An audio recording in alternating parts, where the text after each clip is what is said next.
Участники теракта в Актубе, вероятно, получали инструкции из Сирии. Об этом сегодня заявил журналистам министр внутренних дел Казахстана Калмухамбет Касымов после отчетной встречи с населением.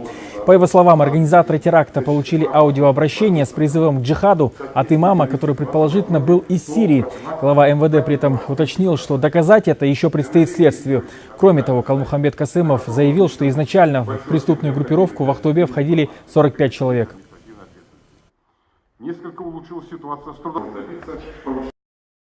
Количество их было уже достоверно установлено 45. Но когда они объявили джихад и вышли из квартиры, то 19 человек отказались. Мы их сейчас всех установили, допрашивают. 29 человек, которые согласились, пошли. По дороге еще 3 человека отказались. Подошли к магазину, мы по видеокамерам видим, что в магазин зашли 25. Еще один, отказавшись от дальнейшего совершения преступления, ушел. 25 человек участвовало в преступлении. Министр внутренних дел также заявил, что сейчас ситуация в Актубе нормализовалась. Уровень террористической опасности изменен с красного на желтый, умеренный. Все учреждения города работают в обычном режиме.